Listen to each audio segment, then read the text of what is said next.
welcome aboard Gibraltar. I'm Eugenie, and this is my unedited sailing podcast. Unedited because I am just going to stage 3 videos today. This one to say hi and a bit of an update. The next one where we take a look at the charting and navigation app, Aquamap, and a weather update with predict wind. It's a bit cold, as you can see. We can't wait to get further south. I'm a little bit tired. We've started watches 2 hours on, 2 hours off over the 12 night hours, so that's just 6 hours sleep and all broken, not very good sleep at that, but I'm doing good. It's just before 8 a.m. We're off the coast of Morocco. With any luck you might see the sun rise any second now if I timed it right. We departed yesterday morning. We decided on a route that we thought was going to be safe to cross the strait, and we got hit by orcas. We suffered 3 blows. We just saw them in the distance and then we didn't, and then the boat was kind of knocked off sideways. It felt like a huge wave, obviously not a wave, although it didn't quite feel like an impact. So Paul turned off the autopilot straight away, turned on the music full blast into both hulls, and just put the engines on full power. That seemed to have worked. They did give us 2 more knocks after that, which I didn't feel because I was too busy just going down below by the stern to see if I could see anything. I didn't see them interacting with the boat itself, but very quickly they lost interest, and I saw one very, very clearly just swimming off the stern. So it really wasn't the greatest of experience. After that, we just did to check on all systems. We still had steering, we had power, everything seemed to be working. I opened up the engine rooms to go and check on the pop shafts, on the rudder shaft, just for any water ingress. I mean, that would be the worst thing, but obviously look for that first and then just try and see if there's anything else that's looking off. Thankfully everything looked fine. We motored on as fast as we could to shallower waters on the Moroccan coast. So once we got to the other side, we got called in by the port controls, the port authorities, asking us what our intentions were. It was very funny because they were asking if we're part of some kind of race, because there was a fleet of us. There were 7 boats crossing the strait, and we were communicating, so everybody knew that they were orcas. So everybody just powered on as fast as they could, and so just asking us at the radio, because we were the first of the lot, and so they were asking what my intentions were. So I said that we were heading off to Tangier, and then asking if we were in some kind of race. So that's, you have to laugh after the fact at these things. Well, at least it was just a little bit of light humor. So we just got into shallower water, just went into idle. So I was driving the boat whilst Paul deployed the GoPro onto our hook, and just go around all of the stern and try and just get good footage of the rudders, the prop shafts, and also just taking a look at the keels and just generally all the hull around. So still, fingers crossed, everything looked okay in the videos. We had really good high-res images. So we just then proceeded on having another full inspection by Paul, so not just me, the 2 of us, and everything being okay, then we decided to carry on. So what appears to have happened is that we were just roughed about. We never felt at any point any kind of impact. We know sadly we know what that feels like. We've hit logs before, so when we have a full impact, the whole boat really just vibrates, and when there's any issue with we've had lots of ropes caught in the propellers, especially in Indonesia, so we know everything starts shaking, the whole boat vibrates, so we know very well what the clues are when we've hit something, or when something's wrong with the prop shaft. We also know when things are wrong with the rudders. Obviously steering is quite obvious, so that's all working. So it never felt like that at any point. We actually didn't feel a true impact. We were definitely knocked sideways. So with the first blow, what happened is that we really felt that we were it really is like just taking on a big wave on the aft quarter, and so we kind of felt it, and then I thought, well, what was that? And then immediately, because we had seen orcas, so immediately went down, and Paul said, oh well, okay, well this, our course is completely off, because of course the boat was knocked sideways, so that would just completely throw our course over ground, and then the boat started to steer, so at which point it turned off the autopilot. So it was kind of like, whoa, okay, are we at this point in time, it's a case of, okay, what's the worst that could happen, but just keep going, let's just keep a calm head. So everything, we stayed quite calm, and we were just really focused on, okay, well, the orcas, how do we minimize the situation? Let's just deal with the situation as it happens. I didn't feel the two blows after that, because I was down below, so really down below I didn't feel anything at all. By then the music was full on. I couldn't, between the engines on the full power and the music on the full blast on the boat, I just couldn't hear anything, but I certainly didn't feel anything, which the first blow on the fly bridge was quite something.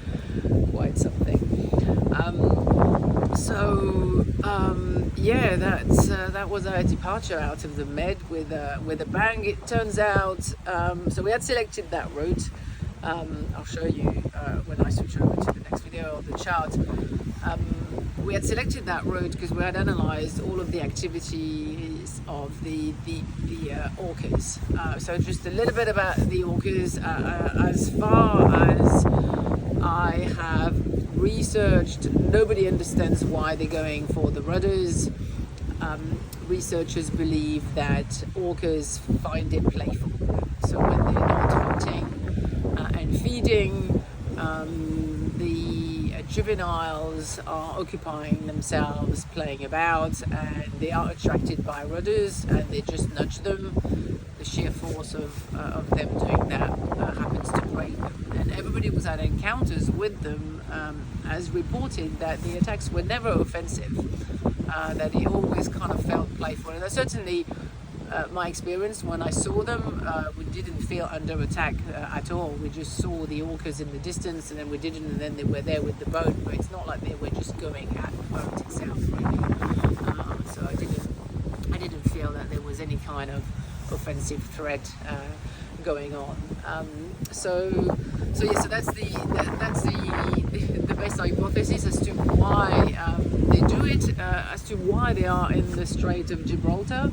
So when this phenomenon started happening, the hypothesis is that they're following the tuna. So the tuna spawns in the Med, which is why they're getting into the Atlantic in the spring, which is why the orcas are near the Strait of Gibraltar in the spring, and still a little bit in the summer, and then late summer into the autumn.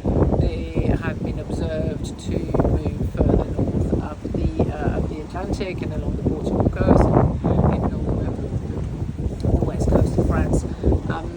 Now that's what happened last year, and that's why we always stayed up to date with the situation, of course, but given the timing of our departure, we kind of felt that we would be out of the orca risk. And when I was planning for the departure, when I checked on the orca risk, then found out that the orcas had actually returned, which was very unexpected for everybody.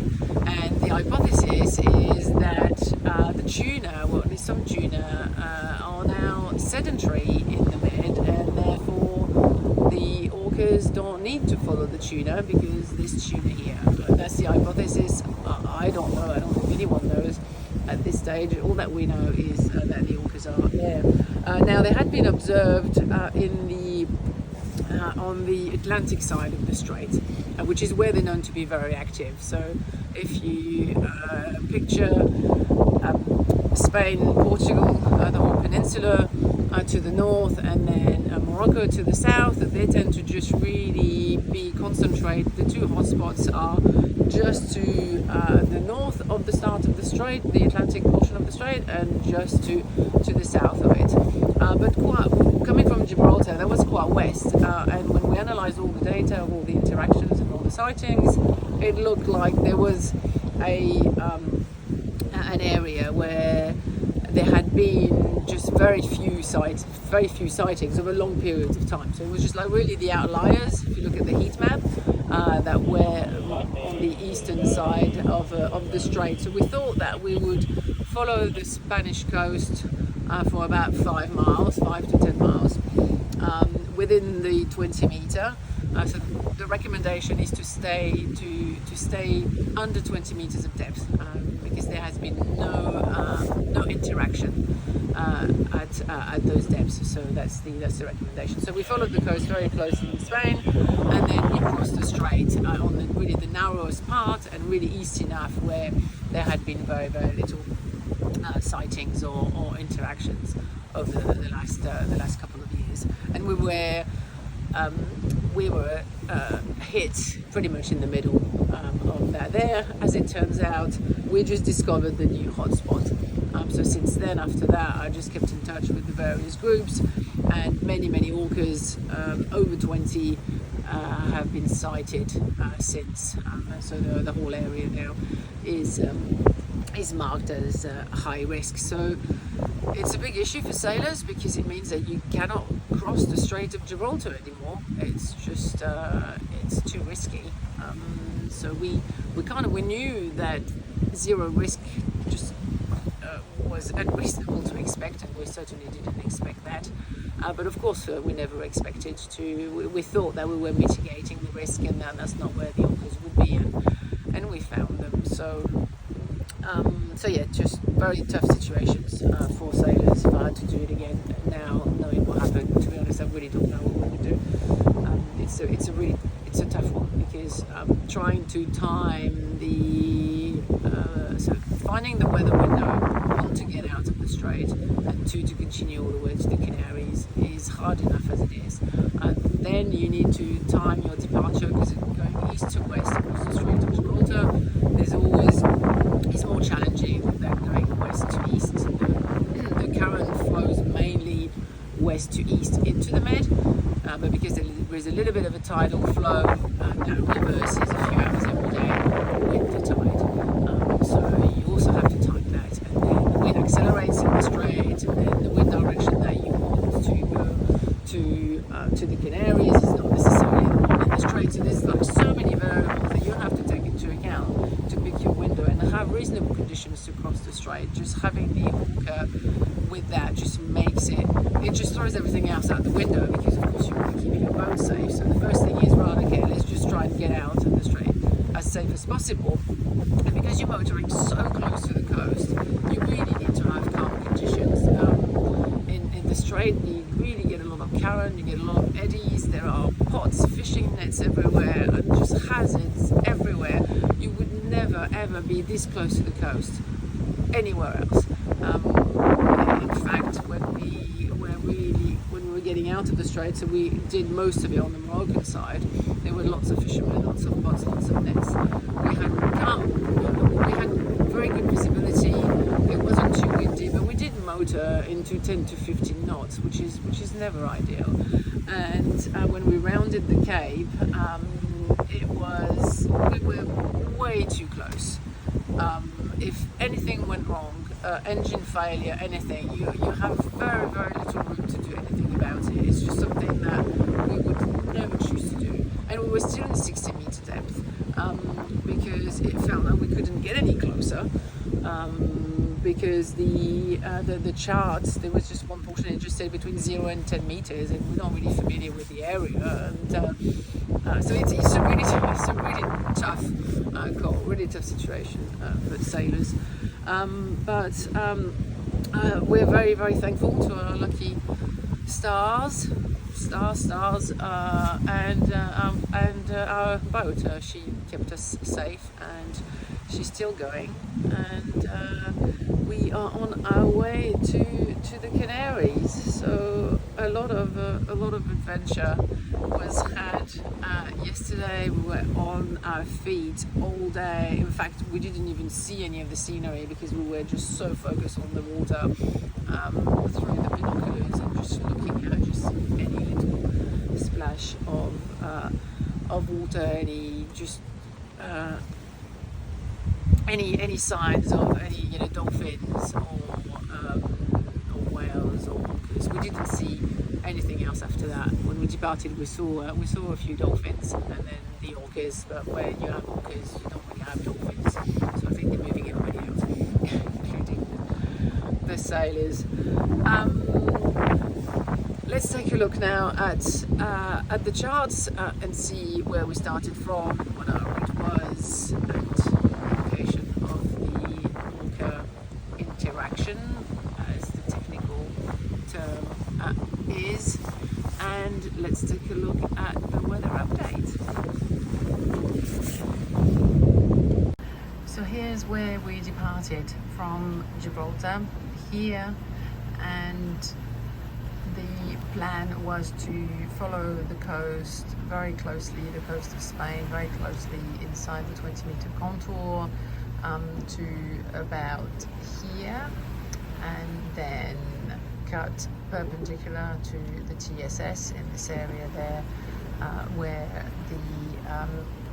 the separation scheme does not apply, and head straight for this area there. There are quite a few harbours, and then follow the coast really closely inside the 20 meters all the way along the North Spanish coast. We even just dipped down in here, and the Cape, where we were pretty close, although the depth was 60 meters there, and we had the orca attack happening right here.